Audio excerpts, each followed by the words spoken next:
Let me see, what can I see on my side? I can see the participants. All right. I think it's gonna work for us. Yeah, so I guess we have control. I don't have the list of participants in front of me, but now are they automatically moved to our groups? Yes, they're there. You have a total of 5 right 1, now. 2, 3. Yeah, one of my students that's extra credit student. He just indicated he was leaving. He had to come back. So when they come back, they'll come back into the presentations, right? They are supposed to, based on the fact of them knowing what group they're in. All right. Okay. So you do have your session evaluation link, correct? Oh, let me go back to. Because if not, I can go grab it for you and send it to you. That way you can go ahead and get started. Okay, I would need to stick it in the chat link. I'm gonna have to pull it up. I stopped searching for a second there. Okay, so go ahead and get started, Edgar. I'm gonna go grab it for you, and I'll send it directly to you. All righty, thank you. Okay, so you go ahead and get started. All right. I'm gonna go grab it. No problem. Okay. All right. Good morning, guys. It's 9:53, so it is still morning. So I'm Edgar Blevins, and I'm a mechanical engineering professor again at Southern University in Baton Rouge, and been a part of this workshop program since I guess it was the first year. But I'm glad that you guys are here, and please stop me and ask questions along the way if you have any. And hopefully, I like for you guys to participate. Okay, so I got one slide that's going to pop up. I'm definitely going to ask you to fill in the blanks. So have a little notepad there and kind of make a few notes as we're going. All right, so finding mentors and the mentoring community and academic success. So what I want to do is, so let me make sure I'm on the right slide. So the change. There we go. So I kind of done a quick introduction. All of you guys have advisors at the academic level, undergraduate level. So we're gonna kind of talk about the difference between advisors and mentors and how important they are. So we're gonna have a little worksheet that I'm gonna want you to fill out at the end, so you can kind of give me your view of what you think should be a mentor. What should the mentor do? And hopefully we can build on that. And I'll tell you a few stories that I'm familiar with about previous mentor situation and advisor situations. Okay.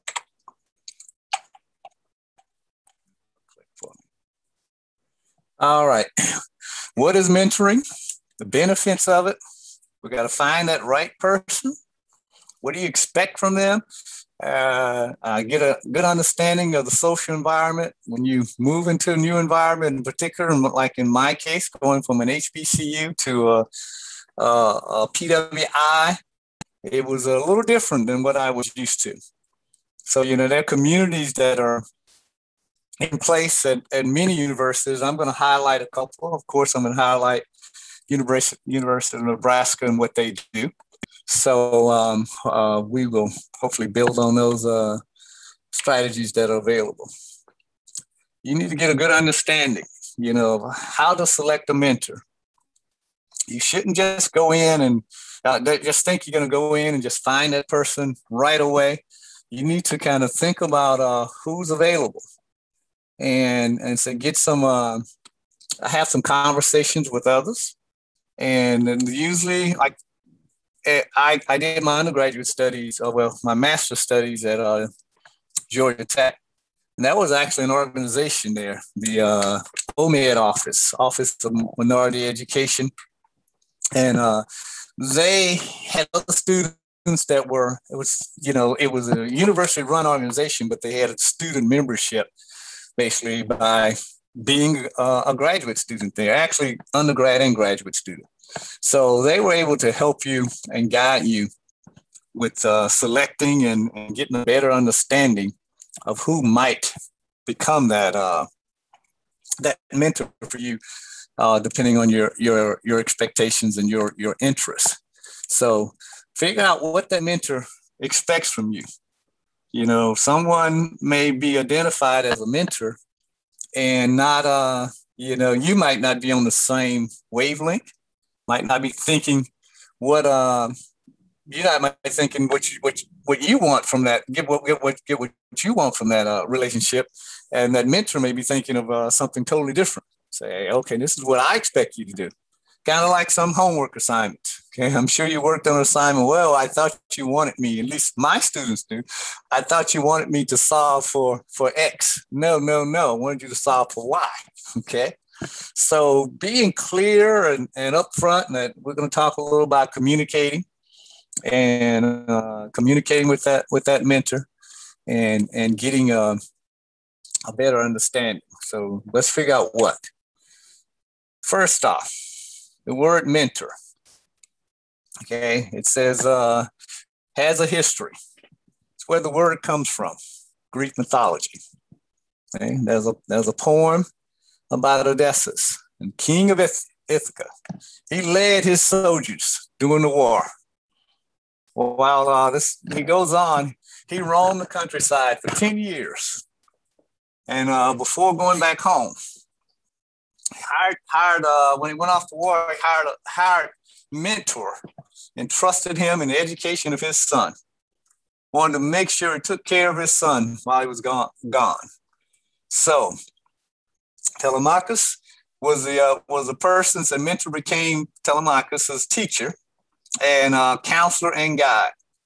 So this is kind of the background of the word mentor. So it's not necessarily just an advisor. So I guess if we look here at the who mentor became, is teacher, counselor, and guide. So I'm trying to think now as a undergrad advisor, that may be your teacher, maybe your counselor. I guess it could also guide you, but it's a little more than just telling you what courses you need to take. Right. So mentoring, a one-on-one relationship, right? We need to grow and develop. So I actually, as a graduate student, when I was working on my PhD, I went back to, I had my master's and I was teaching at Southern before I went back to get my PhD. And I actually, my advisor became a mentor of mine at my graduate school. I went to the University of Alabama in Huntsville. And he actually became a mentor of mine, and he was also an advisor. And still today, he and I communicate and talk about various things. We've been talking about getting a vaccination a couple of weeks ago. So he was headed in to get his as a teacher in the state of Alabama. But it says mentor. This integrated approach brings together the functions of coaching, advocacy, nurturing, sponsoring, and tutoring. I can say I got all of that from Dr. Sam Golston. So, you know, constantly we would talk about various things. He actually became, he was on my PhD committee. And, you know, he had gone through the same process that I was going through. So he had insight and things that he could tell me about that he thought would help. So my next slide here, I'm going to need you guys to talk. All right. So here's a slide here. I want you to just jot down a couple things that you think here, a list of terms of phrases that define a faculty mentor for you. So don't cheat. Don't get you're not in the same classroom, but the same room. Don't take your neighbor's items that they would have listed here. So think about this for a second. So list of terms or phrases that define a faculty mentor. There's no wrong or right answer. So everyone's going to get 100 on this quiz.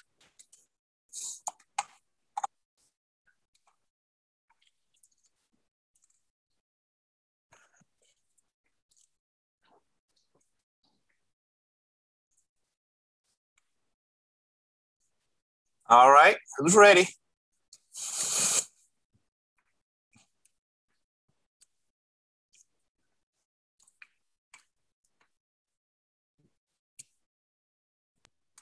Like-minded. Like-minded. All right. What else? It's a list of terms. I said a confidant. Confidant. Okay. We got 2 for this sheet. I should be writing on here, I guess. All right. Yeah, that's it. Like-minded. Anything else? Someone who advises you, like with classes and stuff. All right. So you want someone to help you with selection of courses. So those 3 things, you're going to be satisfied. You go off to graduate school. That's the perfect mentor. Like-minded, advises you. Anything else? Someone that has experience. Experience, all right. And also like credentials or like licenses. So say if you want to get the FE, you probably want a mentor that has an FE. So someone that has a background, it's something you're interested in. All right. All right. All those are true. All right. All right. Okay, make sure I went the wrong way there. Okay. All right. So yeah, we're going to talk a little about those characteristics, and we're going to have a little worksheet that you're going to have to kind of build on this that I have posted. Right. All right. Mentoring. It says mentors have this ability to assist graduate students of color and adjust to both academic and non-academic aspects of graduate education. All right, there's several models out there, universities throughout the country. I'm going to click on a couple, and we're going to see what's out there. And you're going to see some of my references that I've taken from a couple of other universities. So that relationship, and someone mentioned experienced individual. So that's that mentor who can influence the behavior, habits, performance, progress of a less experienced protege. All right. So I know of a good friend of mine that was had a family issue and needed to leave graduate school. He's working on his PhD at Georgia Tech. And some of you guys may have heard of him, Calvin Mackey, a motivational speaker that travels the world speaking. You've gone to NSBE, you may have seen him. And he's out of New Orleans and a very good friend of mine. And he had death in his family. And I remember a story he told that he needed to get home, but his advisor did not understand his situation. He's like, what do you mean? I need you to work on this project. But he said, I have to go home. And he actually, the advisor was totally not sympathetic to his issue at all. And so he brings that up. And I just think as an advisor, there's someone that you can relate to would understand that he needed to go home at that time. Right? Advisor versus mentor. All right. So again, what is an advisor now? So we kind of talked a little about what is an advisor. That could be that person that assigns those courses for you. All right. So that person is going to assign the courses, and so I'm advising students now virtually as undergraduate students. I have maybe one graduate student I'm working with at this point. So typically that's what you should think of, and most of us, I think of as an advisor, someone that's going to help us select our courses. So someone in that department, they've been assigned. You walk into our building, there's a name list on the wall, and A through D is this professor. So E through G or whatever is that professor. So you're not picking your advisor. You can select your mentor. So keep that in mind. That's a little different. So what do? So advisor's duties, again, got to help you select those courses. Even at the undergrad level, like I said, you've done this. They're going to direct your thesis or dissertation. And that person that Dr. Mackey referenced, I don't remember, he didn't identify the person, but I think it was basically an advisor just directing his dissertation.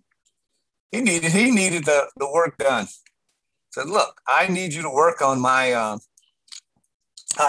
this research project so we can get this research done, because that professor needed to write a paper, to go to a presentation, a conference. So he wanted that student, in particular Dr. Mackey, to work on that project. Right? So now, is an advisor also a mentor? So we kind of highlighted what a mentor is. So give me a thumbs up if you say yes. I'm going to look at the images on the bottom. So is an advisor also a mentor? I can see all of them at once. I see a couple of fingers going up. So, all right. So we think an advisor is at least 3, 1, 2, 3, I believe. All right. So, okay, this is what some of the literature says, and I'm going to give you some of my references at the end. So relationships with mentors tend to be deeper and more personal. So that example of Dr. Mackey, that was a personal issue he was dealing with. And that advisor had no sympathy for it. So it's that many students remain in contact with their graduate school and after graduate school and their mentors. Like I said, right today, I have Dr. Sam Golson's number programmed into my cell phone, and we talk about everything from academics to football. Okay, so all right. So individuals in effective relationships, these are the benefits of mentoring. You have fewer adjustment problems. If you have a mentor, there's a graduate student, and let me see, I think it was CBA. I can't remember, CBR. I think was a student's initials. And this is an issue she ran into in graduate school here. She did not have a good relationship. She did not have a good mentor. And I think CBR, that was her name, her initials. We call it the CBR syndrome. This student had a bad relationship with her advisor. And I would go into that professor's office at times, and she had turned in a draft of her dissertation. And I would go into his office and I would see it on the floor. It had her name on the cover. And I would go back to that office weeks later and it would still be in that exact same spot. And I when I talked with my mentor, he said, do not take the CBR approach to getting through graduate school. She complained about things, and she would complain to people that was friends with her advisor. And what do you think of the advisor's friends are going to tell them? They'd come back and it's like, okay, man, I wasn't there, but I'm just sure this is what happened, because her draft of her dissertation sit on the floor for months. I would go there beginning of the semester, and Dr. Westbrook would have that draft right in the corner. I could tell it was just dusty. Whatever was sitting on it before, and like I said, I didn't have a cell phone back then. I would have taken a picture of it and shown it to her. I never had contact with her about this issue, but it hindered her pace.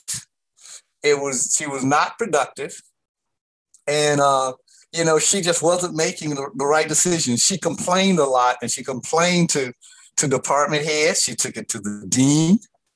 And when I talked with my mentor, my advisor said, look, do not do what she's done. And she graduated eventually graduated just before me, but she had been in graduate school years before me. And I just think that was something that a mentor could have helped her. But then again, some people have mentors and they don't want to listen to them. That's yes. a question. Yes, sir. Why are we to not take that approach? Oh, she was negative with everything. Okay, it was she was complaining about. She went to the department head, Dr. Westbrook hasn't reviewed my dissertation, and she had upset him, and just didn't take the right approach to get him to review a dissertation. She was going around him, circumventing him, and then that would get back to him. And so, I don't know if he did it intentionally, but I know he was very cordial and friendly with me. He wasn't my advisor, but he would give me, pointers and what I should be doing in order to get through this degree.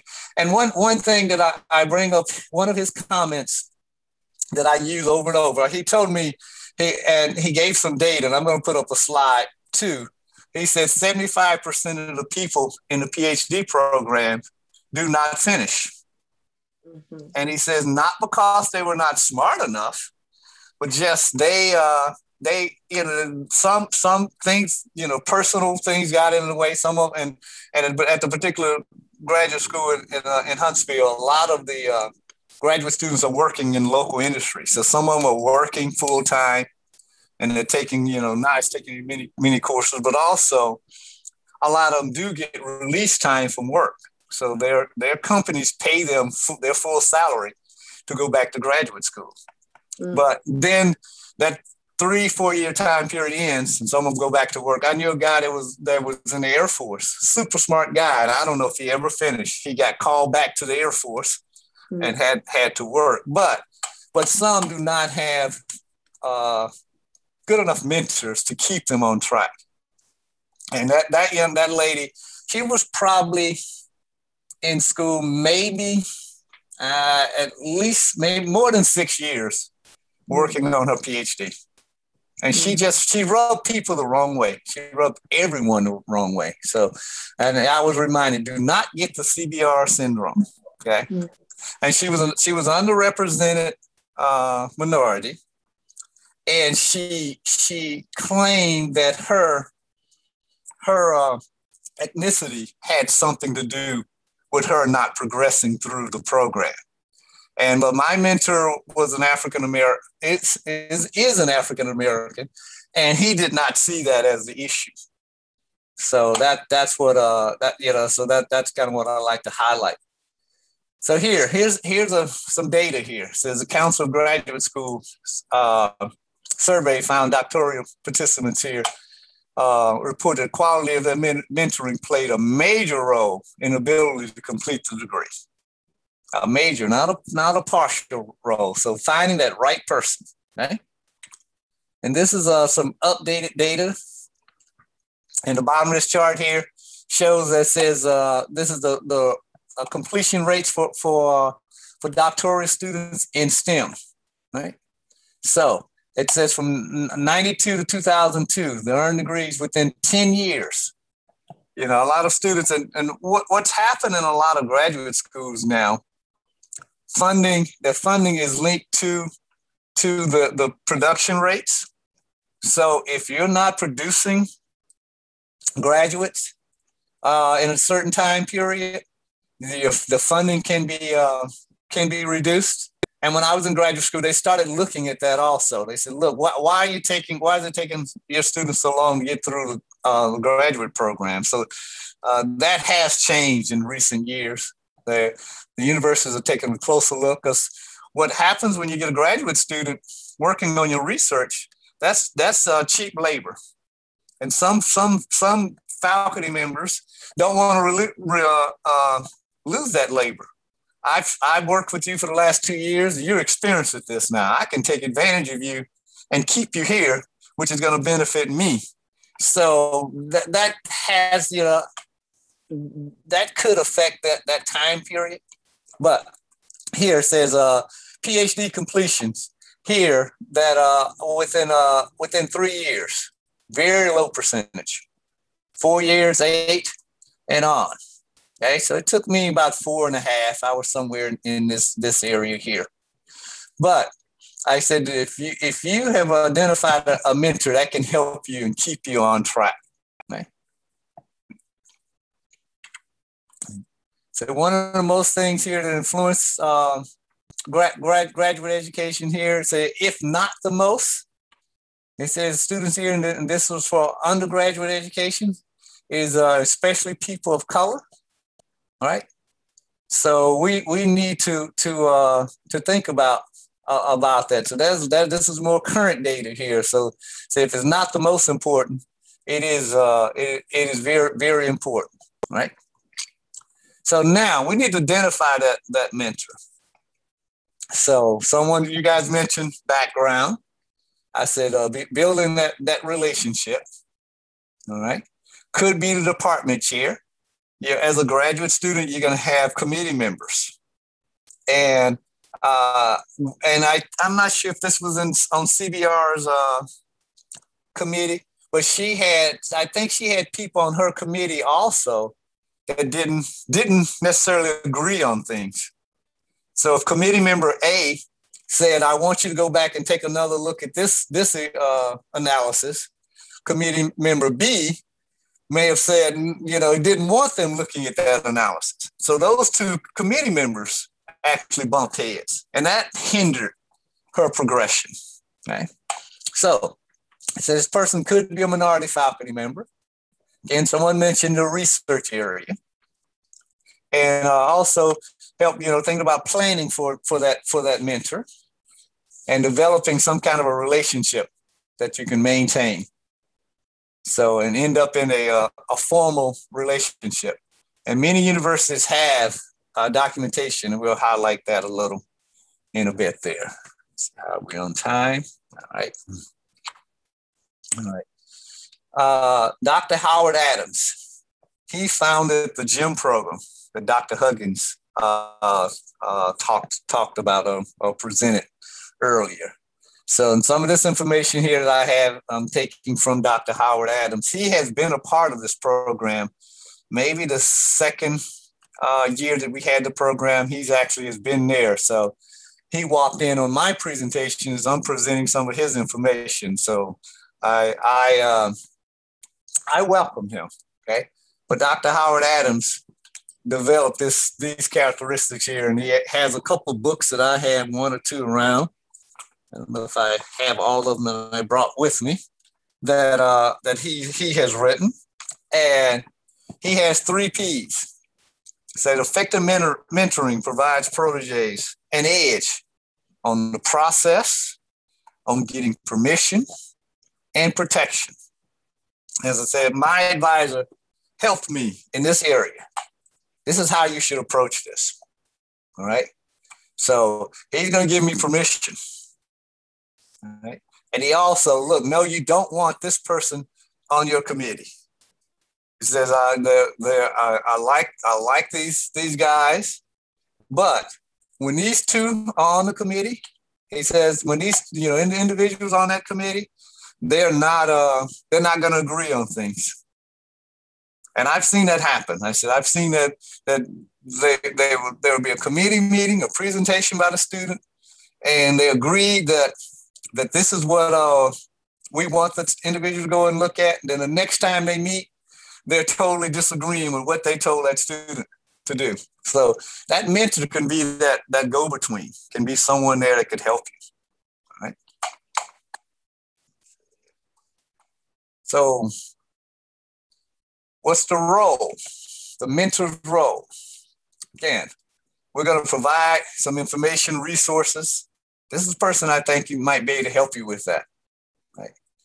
And detail some expectations. We need this done by this time period. Right? And again, my mentors and others I've seen is share their experiences, and they're going to work with you on an academic plan. So we got a plan that we can go through, and this is what it's going to take for you to get to this point. So what's your part? You need to be proactive. So we're proactive. We got to express some interest. Meeting with your mentor. So it's not just one side of the of the program here, okay? So the mentor has some roles and duties, but also you would have some duties and responsibilities, right? So show some appreciation for the time. Let them know, show that you're committed to learning and developing, and be respective and receptive of them directing you and giving you some direction. So the mentor has duties and responsibilities, and also the protege. Okay. I found this recently. There's organizations that recognize outstanding mentors. And when I was doing a little background research here, I found that Dr. Kelly Cross was identified by the Institute on Teaching and Mentoring that was the national winner, highly respected. So there's a couple of articles out there that have been written by about Kelly Cross. Why do you think Dr. Cross? How could someone win this award? How could someone win an outstanding of the year, National Faculty Mentor of the Year, and happen to be a person of color? Any ideas? Be excellent and always receive positive feedbacks from their mentees. Yep. I thought I would bring up the article. I don't know if it's going to open up or not.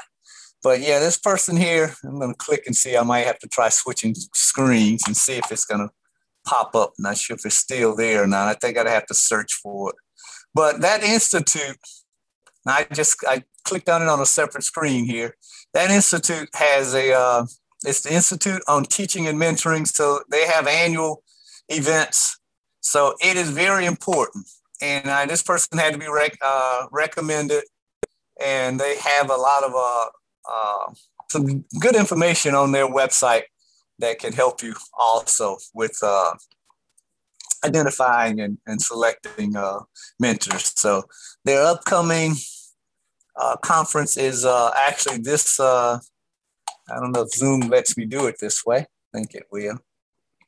So they have a conference April the 16th and 17th where they're going to actually recognize mentors across the country. So the largest gathering in underrepresented, all right, mentors. So that's a good source that you could use. All right. All right. So understanding the social environment. So good mentorship consists of these things you see listed here: assessing, again, coaching, teaching, interacting, counseling. Can lead to a better understanding of these following things. So academic protocol.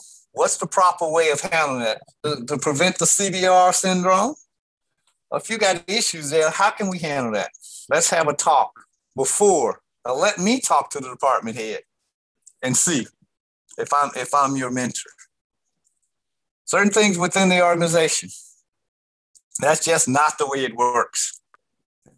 You have to think about, it may work that way somewhere else, but that's not the way it works here.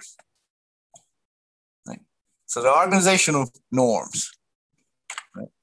I kind of highlighted this earlier. The office politics. Susie and Joe just do not get along.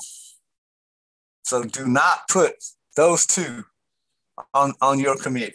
That's someone else in the area of statistics I think I'd recommend. Okay? So coming in blind, you would not know that. Okay? All right. Then again, we kind of mentioned this, their background, their skills, what are they good at?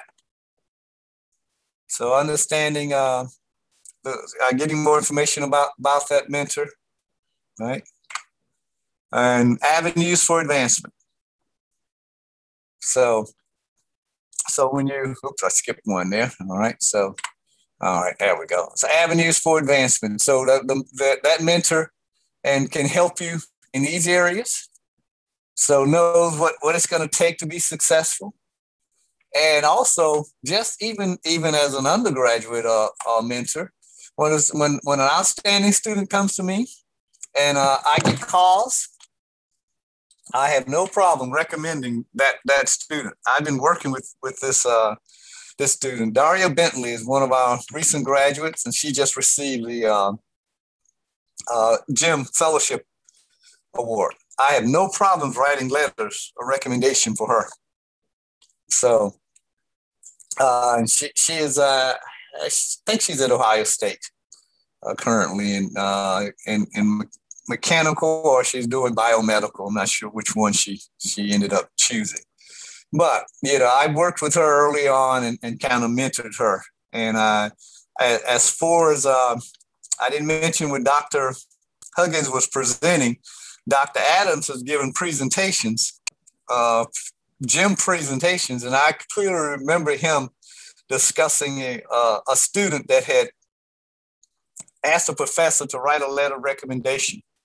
That faculty member wrote a recommendation letter for the Jim Fellowship for that individual student. But I don't know if he read portions of the letter to us, but in the letter that faculty member wrote, he did not believe that student should have been getting an undergraduate degree. Said, let alone being considered for a graduate program. So this was a letter of recommendation. It was a letter of not recommending this student. So that student really did not know that faculty member, assumed that they had a good relationship with that faculty member. And that faculty member wrote a despairing recommendation for that individual. The good thing about it, the gym program required 3 different recommendations. So they threw that one out because they had 2 good other recommendations for that student. So peer mentoring is a component of the community strategy. Like I mentioned, the Office of OMED Education at Georgia Tech. So they had an office there where peers could come in and you could come in and meet your peers and could advise you on some things. So what does this mean to you? Are there any benefits in peer mentoring? I'm going to say you said yes. So, all right. It is peer mentoring program for graduate students. Can just simply, like I mentioned earlier, going to those graduate students, if they've been there a year or so, they figured out some of those things that we talked about, the office norms. Look, don't take this approach. So contacting some peers, and many of the universities will put you in contact with other students before you come on board. It builds a community within the graduate program. You can select them for more advanced graduate students there, again, that they've gone through the program, and be able to get some of the unwritten rules. Look, this is nowhere in any book documented anywhere, but do not. That's CBR syndrome. I should rename this to CBR syndrome. Okay, so let's avoid that. Right. So now, this is taken from the University of Nebraska's graduate and professional development website. They've modified this somewhat. There's actually, it was last Friday. They actually have sessions on mentoring. And so when I went to their website, when I initially developed this, I borrowed things from UNL. But this is still part of the program. There actually is a handbook that I'm going to highlight a little. So it said mentoring skills in these areas are easy to develop as a graduate student. Like teaching, mentoring, emphasizing support. These mentors help mentees. So they actually have mentors within the program that are basically agreements that can help you and guide you through the programs. This was from the previously used mentoring handbook. It's hidden somewhere on the website. I didn't see the handbook. They modified it some, but this is what I've used. So it is written for mentors and mentees. So a skillful mentor includes these bullets here. So I said, that's a document, and a lot of universities have that are, you can get a copy of it, an agreement. Going to show we need to demonstrate respect. We got to think about effective listening. We got to listen to our mentors. Right? Got to look at interested in shared expertise. Got to use some good judgment, think creatively, and got to be accountable. We kind of talked about the roles of each. Got to be accountable. Think about what am I going to get out of this? Okay.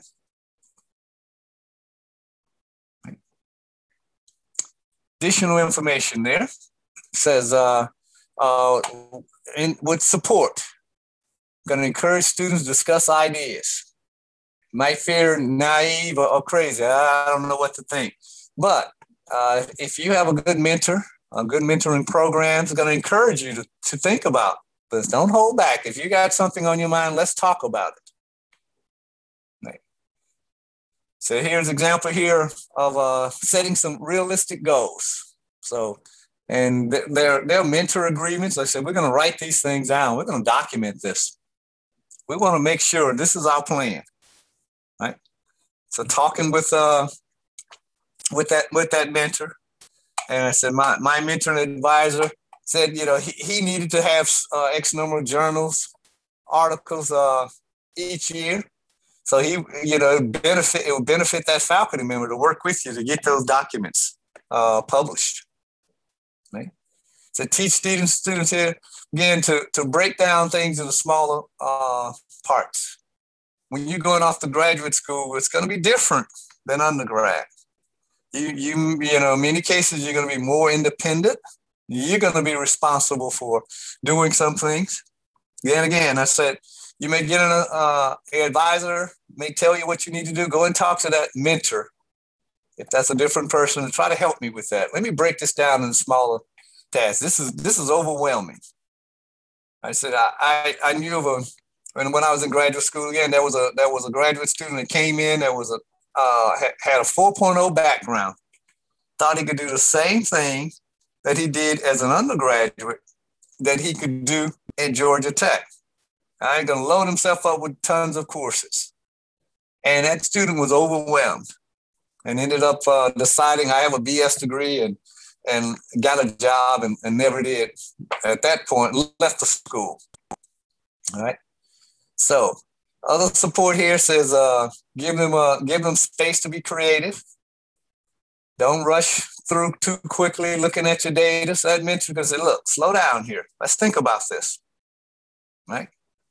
You're going to have time to complete this task. Like I said, it's not going to move at the same pace as an undergraduate program would. Sometimes you say, let the students know it's okay to make a mistake. Okay, that wasn't the right analysis. Okay, we can correct that. From the support side, what about respect? They acknowledge the skills of an experience students will bring with them. So admit, okay, I know what you're good at.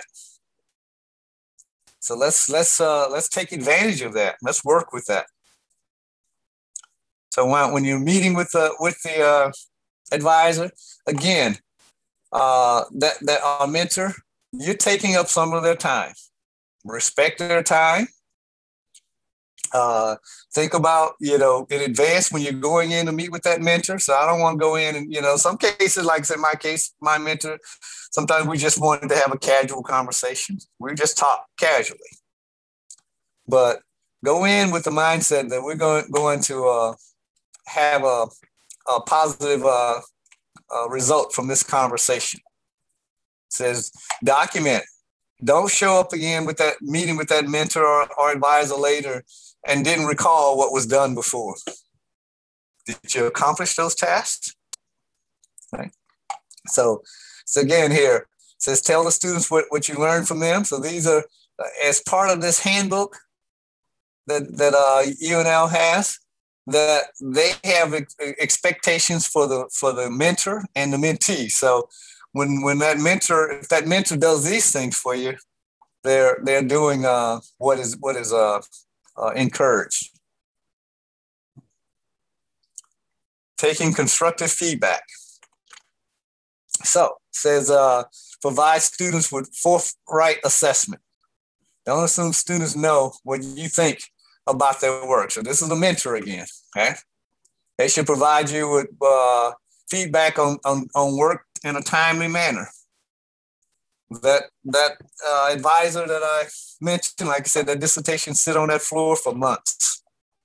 I mean, 4 months or more before I saw it move. I think she may have ended up getting a different advisor and finally finished her program.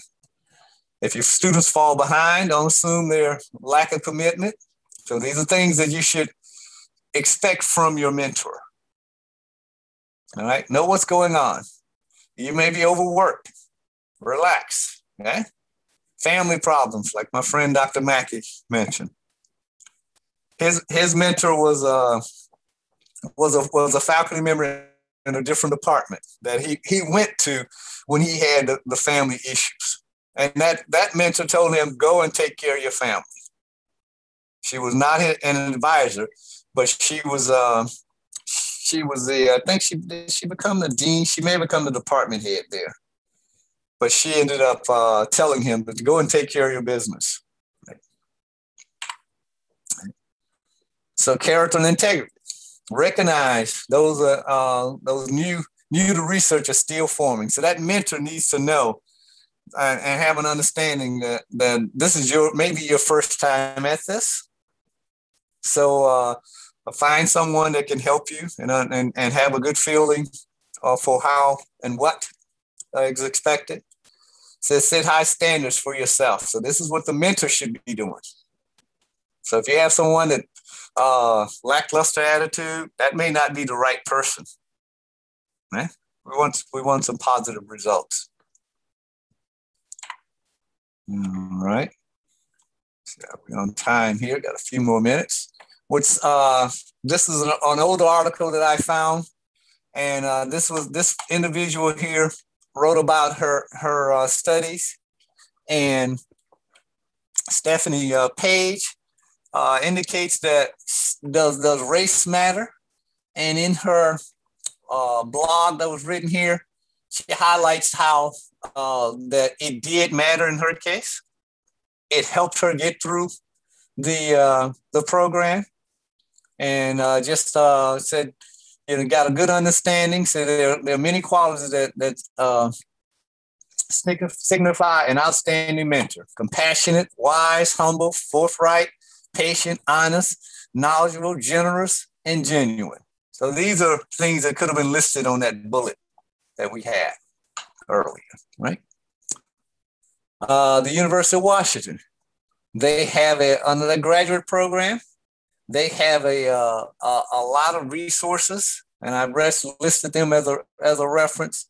So they have a lot of resources that are listed there for mentoring resources, how to obtain a mentor, building mentor teams. What is a good mentor? So there are lots of support out there that you can find. Changing mentors or advisors. What if I decide I want to change mentor? Getting started, finding good mentors. So please click on one of these sites. They can help you and give you a little more direction. All right.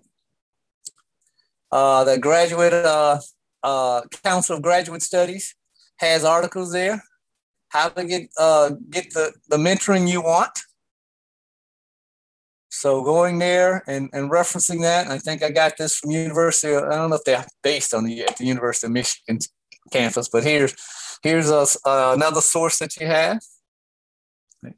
Dr. Howard Adams again. There's a picture of him, and so I referenced some of his sources.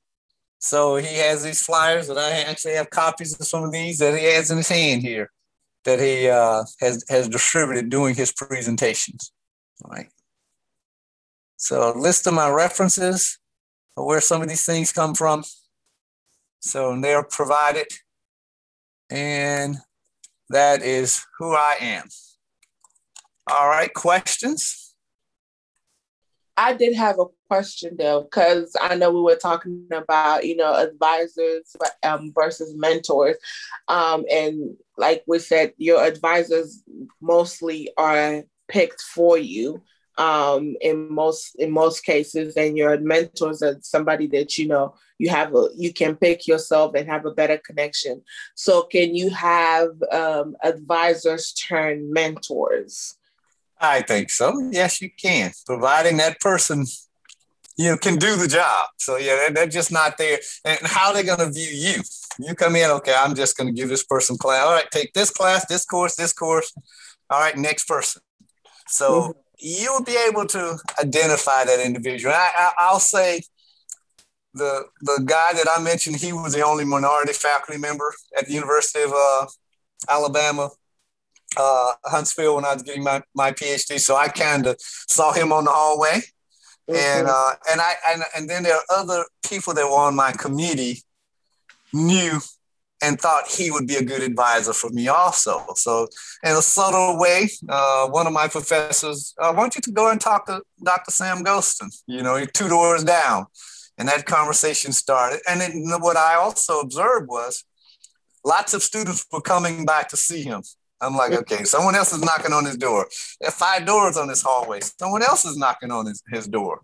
And that was a signal to me that this person was, was a good person to work with, identified as a mentor and advisor. Yeah. So yeah, kind of watch and see what's going on. Okay.